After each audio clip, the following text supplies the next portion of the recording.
Hey guys, what is up? Welcome back. Today I want to do a little special thing with you. Let me know in the comments if you like it. If you also like my content, please thumbs up and subscribe. That helps me out a lot. So what I want to do today is look with you at the next set, or basically like we already in the set right now.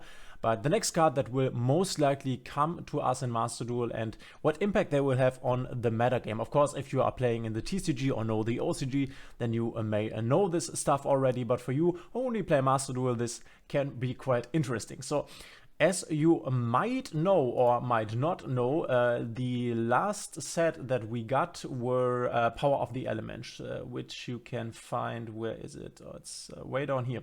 So we had Power of the Elements. This is the set right here where there were the Telement cards and the Spright cards. And the set we are in right now, one of the main sets, is Darkwing Blast, and we already have gotten some of the cards, which I will show you in a moment, but there are also cards that will come to us in the future, maybe in the next pack or the packs after that, because of course in Master Duel we get packs or like cards somewhat irregularly, so sometimes they release cards that have just been out in the TCG. For example, when Sky Striker, the new Sky Striker support came, those were cards that were just out in the TCG, but we got them at basically the same time. So that happens quite a lot here in Master Duel, but still we are following the main release cycle, so we will not, it's never been the case that in Master Duel we have gotten the set after this set before this set here. So they keep to the sets, these are the basic structures, and then they add some extra cards that may have released just in the TCG or maybe just OCG,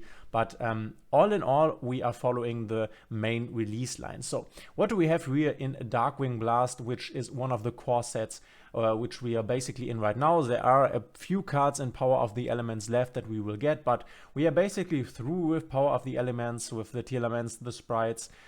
Those were the most important archetypes, but let's see what comes here. So we are getting Blackwing support, and we already have some Blackwing cards. You will also see there are more Blackwing cards down here. I think there are Synchro Summon cards and whatnot.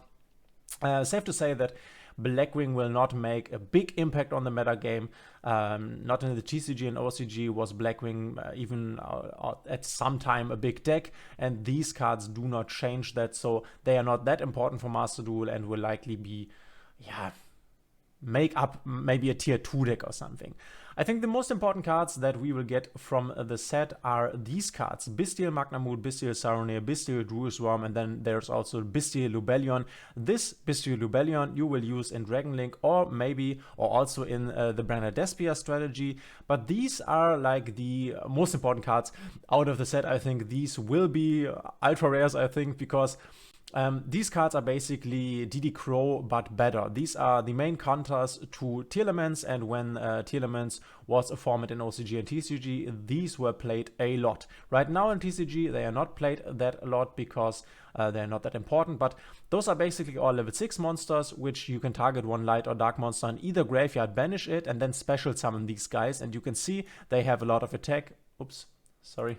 They have a lot of attack and defense here. So yeah, you can basically banish, and that's the point of the cards, banish all the fusion summon monsters from Telements, Halfness, Merly, and Chiron, so they then cannot fusion summon, but you also get one big body on the field, which, why is this happening all the time? You get a big body on the field, they are all really strong. Bystial Magnamut has also the effect that when you summon it, in the end phase you can search one other Bystial, so Druisworm or Saronir. Druisworm is the effect if this card is sent from the field to the graveyard, you can target one special summon monster your opponent control and send it to the graveyard. It's not destroy, it's sent to the graveyard, which is better. And also, important thing, this is a quick effect if your opponent controls a monster. So if your opponent controls a monster, then you can use them to banish stuff from the graveyard. So let's say your opponent does not control a monster and activates a graveyard effect, then you cannot activate them in your opponent's turn. You have to activate them if your opponent controls a monster.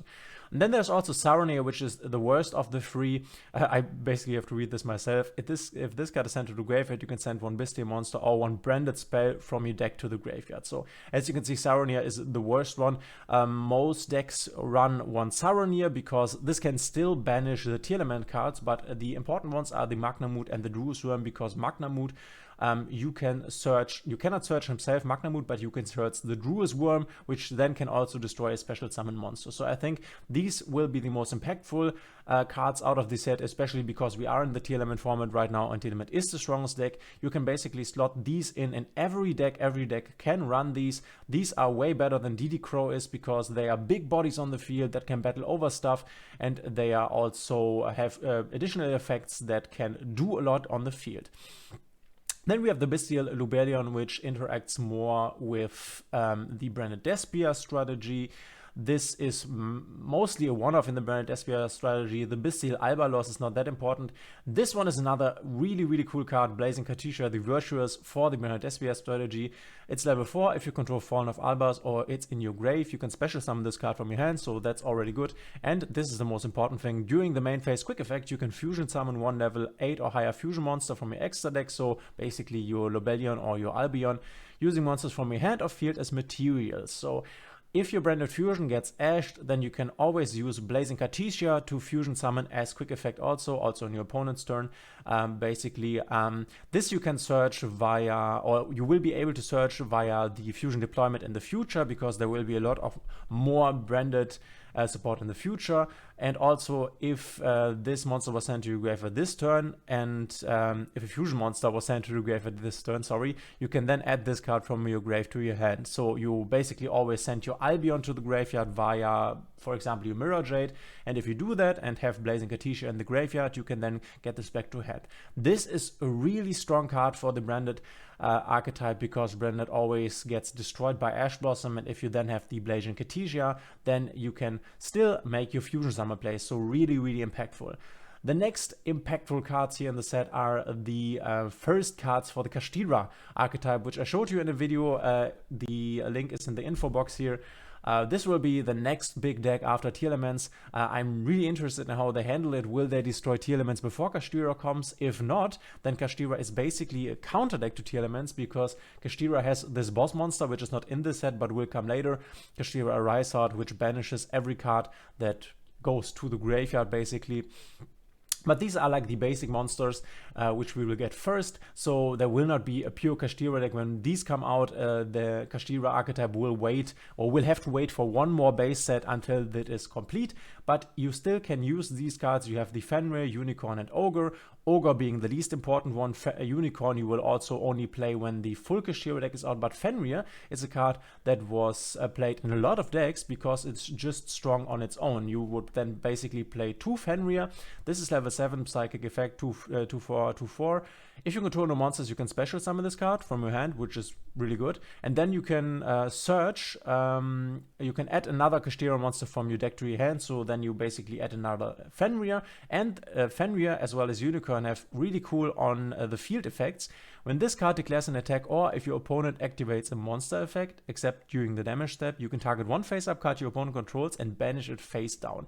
So this is really strong, and when this came out, this was basically a 2-off in a lot of Tier Element decks, also a 2-off in a lot of Spright decks. So this, as well as the Bystials, is like some sort of generic card that you can put in a lot of decks. This was also considered some kind of hand trap. Really strong generic card that you will see in a lot of decks. Kashtira Fenrir will for sure be ultra rare when it comes out. And then you will also need your Unicorn 3 times and 1 Ogre. So now we are talking about what you need for the finished Kashtira deck when it comes out. You will need 3 Fenrirs, 3 Unicorns, and 1 Ogre basically. Then we have some Ninja support, which we can skip for now because it's not that important. Ninja, not important. Also an unimportant card. And then we have some other cool cards for the Naturia archetype. Naturia has already a lot of cards, but some of them are quite bad. The Mole Cricket and the Camellia make the Naturia package way more strong, and this ended up creating a new archetype, which was Runick Naturia. So the Runick package together with the Naturia package. We will have to see how strong this will be in Master Duel, because the Runick package has already gotten a lot of hits in. Unfortunately, they were hit a lot. But with these cards, you can basically summon a lot of bodies to the field on your opponent's turn, on your turn. Then you go for a lot of synchro plays. You play a lot of synchro monsters in your extra deck. And then you also play the Sunflower, the Naturia Sunflower, which can negate stuff. these for sure are strong cards, and I think will lead to Naturia Runick becoming a thing in Master Duel, though as I said, we will have to see how like successful that will be. Then we have these cards that are less important. I think that the Draco Slayer we already have, and here you can see that we are already arrived in, or I have already arrived in Darkwing Blast. We've gotten Vera and the other Venusilph card. These are already in Master Duel, so you can see we are in this pack already. Then we have the Frightfur higher cards, which Decade leaked that they will be in like the next pack or something.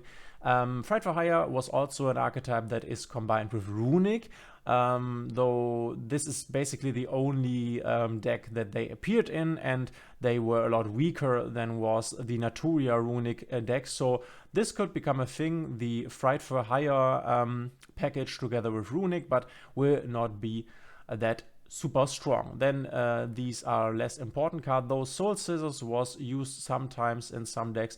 And then we've got one of the big support cards for Labyrinth, Lady Labyrinth, which is basically the strongest card in the whole deck. There is another important card missing, Big Welcome Labyrinth, which will come in the main set after this set. This is also the set where the other Kashtira cards will come. So this set has a 3000 attack and 29 defense. While you control a set card, so basically a set trap card, your opponent cannot target this card with card effects. Also, it cannot be destroyed by your opponent's card effects. So you basically have to battle over this, and this has quite a lot of stats. And then you can only use the effect of Lady Labyrinth once per turn if a Labyrinth card or normal trap card was activated, and you obviously activate a lot. Then you can, quick effect, special this card from your hand in defense position. So this, in comparison to the other, to the lovely Labyrinth, which is basically a brick when you have it in your hand because you cannot summon it, this can special summon itself when a trap is activated. And then when a normal trap card is activated, quick effect, also your opponent's cards counts, you can then set one normal trap with a different name directly from your deck to the field. So this special summons itself very easily, and when you then activate another normal trap, you can then set a normal trap from your deck. So this is super strong. So this sets basically traps from your deck to the field, and the other lady that we already have, the lovely Labyrinth, this can set traps from your graveyard to the field, and so you can see how this enables basically a lot of plays and allows you to grind your opponents out. Then here are some more cards that we basically can ignore. I'm myself not super sure if we've got some of them, but these are not impactful, so I will only go over impactful cards. And here you can see we already got the... I have to stop clicking on this. We already got the rule colors, as we still already have gotten cards from this pack. Then Battle Ninja again. Then Runick gets another fusion monster, Freaky, the Runick Fangs. So when an attack is declared involving this card in the extra monster zone, you can banish the top 2 cards of your opponent's deck. Not that important. And neither player takes any battle damage from attacks involving this card. Okay, if this card is on the field, is destroyed by battle or card effects, you can target one Runick quick spell in your grave, add it to your hand. So you can basically get your Runick Tip, for example, back to your hand. It's important to say that it's cool that Runick gets another fusion monster, but this is like the weakest and only sometimes saw play in the Runick deck. And then you can see what I was talking about earlier. Blackwing gets some new synchro monsters, but as I already said, this will not help the Blackwing strategy be super dominant, so it's negligible. How do you pronounce this word? Negligible. So you basically can ignore it. That's what I mean. Then we get Kashtira, negligible. Oh, that's so rough. Okay. Then we have Kashtira Shangri-Ira, which is one of the main boss monsters like, yeah, you could call it a boss monster for Kashtira. So this needs 2 level 7 monsters, and your Fenrir and your Unicorn, the cards we saw earlier, also the Ogre are level 7. And then during each standby phase, you can special summon 1 Kashtira monster from your deck, which is super awesome. You can special summon a Fenrir or Unicorn or something once per turn. Each time a card your opponent owns and possesses is banished face down, which happens a lot of time in the Kashtira deck. You can then choose 1 unused main monster or spell trap zone, and it cannot be used while this card is on the field. So I showed you this in the video that I mentioned. You are basically able to, with Kashtira, lock all your opponent's zones so they cannot play the game anymore. And this card is the one that is basically that turns your opponent's zones into being unplayable as long as this is on the field. And also this cannot be destroyed, or if this will be destroyed by battle or card effect, you can detach one material from this card instead. So this is pretty rough to get rid of the field, a super strong card. But yeah, we will see this in the future when when Kashtira comes to full power. This is a card that was sometimes played in Labyrinth, but not that important. Then we have Volo. I'm not quite sure if this is a TCG import, but this is super strong. You need 2 level 6 monsters, and monsters you control gain 100 attack and defense for each card in your opponent's graveyard. So basically every monster. This has 2400 attack. This is a cool finisher monster. For example, if your opponent has 10 cards in the graveyard, then every monster on your field gets 1000 attack, which is quite strong. And then you can target one card in your opponent's graveyard and detach 1 or 2 materials from this card, then activate effect 1, return it to the deck, which is not that impactful, and 2, if the target is a monster, special summon it face up or in face down defense position to your field, so you can basically then summon something from the graveyard. But this is more of a finisher, quite a strong card, which I think will get, because I do not think this is TCG exclusive, though I'm not quite sure. Then we have Sprite's Sprint, which is the last, or one of the last cards missing for the Spright archetype to really make it awesome. You can make this by using 2 monsters, including a level rank Link 2 monster, same with Elf. Cannot be used as link material this turn. It is linked summoned, and then you can use the effect once per turn. If this card is linked summoned, you can send 1 level 2 monster from your deck to the graveyard. So what you would basically do here is send the Nimble Angler, and when the Nimble Angler hits the graveyard, you can then special summon 2 Nimble Beavers. So that is basically what you are doing with Sprite Sprint. You can also use this in tier elements to send your Merly and then make a fusion play. So this is really strong in tier elements. This is really strong in Sprite. And this enables Spright Tri-Brigade to be a better deck. So really important card. Also think this will be an Ultra when it comes out. We definitely need this to make the Spright deck more powerful. Then Donner Dagger for Hire. Decade already talked about this and said this will come out in the next pack. We talked about this, the for hire cards. Then we have Mudcracker from the Underworld. This is an important card in the Labyrinth deck to fight off the Denko Sekka, which was sometimes tagged against Labyrinth in the side deck, but as we do not have a side deck, this is not that important. You can see another support for the Blackwing archetype. Branded gets a few more cards, but nothing really important here. There's also we have Telement Heartbeat, we have Telement Scream. I'm not quite sure if we have Telement Grief, but it's not a strong card. Then there's Kashtira Birth, which is like super strong spell for Kashtira. You can normal summon 1 level 7 monster without tributing, so the Kashtira monsters are all level 7, then you can normal summon them. Additionally, and you can special summon 1 of your non-XYZ Kashtira monsters that is banished or in your graveyard each round. So that is super strong. You can basically, if your board gets cleared and you have a Kashtira Birth, then once again start your plays, because the Kashtira Birth can summon a Fenrir or a Unicorn, and they themselves can then search the other cards and start your plays all over again. So this is basically the card that allows Kashtira to really grind out games. Super strong. You will want to run 3 of these. Then we have more ninja cards, not that important. And then we have Naturia Blessing, which I talked about them a bit before, the new Naturia card. So this is also super strong. You can quick spell activate 1 of these effects, special summon 1 Naturia monster from your hand or graveyard, and this can then go into more plays. Immediately after this effect resolves, synchro summon 1 synchro monster using monsters you control as material, including a Naturia monster. So on your opponent's turn, or fusion summon 1 monster, by the way. On your opponent's turn, you can fusion or synchro summon with the monsters on your field with your Naturia monsters, which I already talked about, are tuners to be used in synchro summons, mainly in the Naturia Runick deck. So really important here.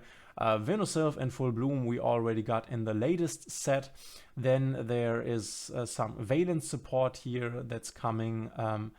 Another Blackwing, that's not that important. Branded Beast. Branded Beast you would use in Dragon Link, Branded Dragon Link. So this is continuous once per turn during the main phase. If you control a Bystial monster, you contribute 1 Dragon monster, then target 1 card your opponent controls, destroy it. So in Dragon Link you can use this to tribute one of your dragon monsters and destroy one card on your opponent's field. This you will play in the deck. And then we get another really important, like the last two missing pieces for the Spright archetype was Sprint, which I showed you earlier, and Spright Double Cross, which is a super awesome and super strong trap card that you will search with your Spright Jet. Basically, you can target one monster on the field or in either graveyard and then activate one of these effects.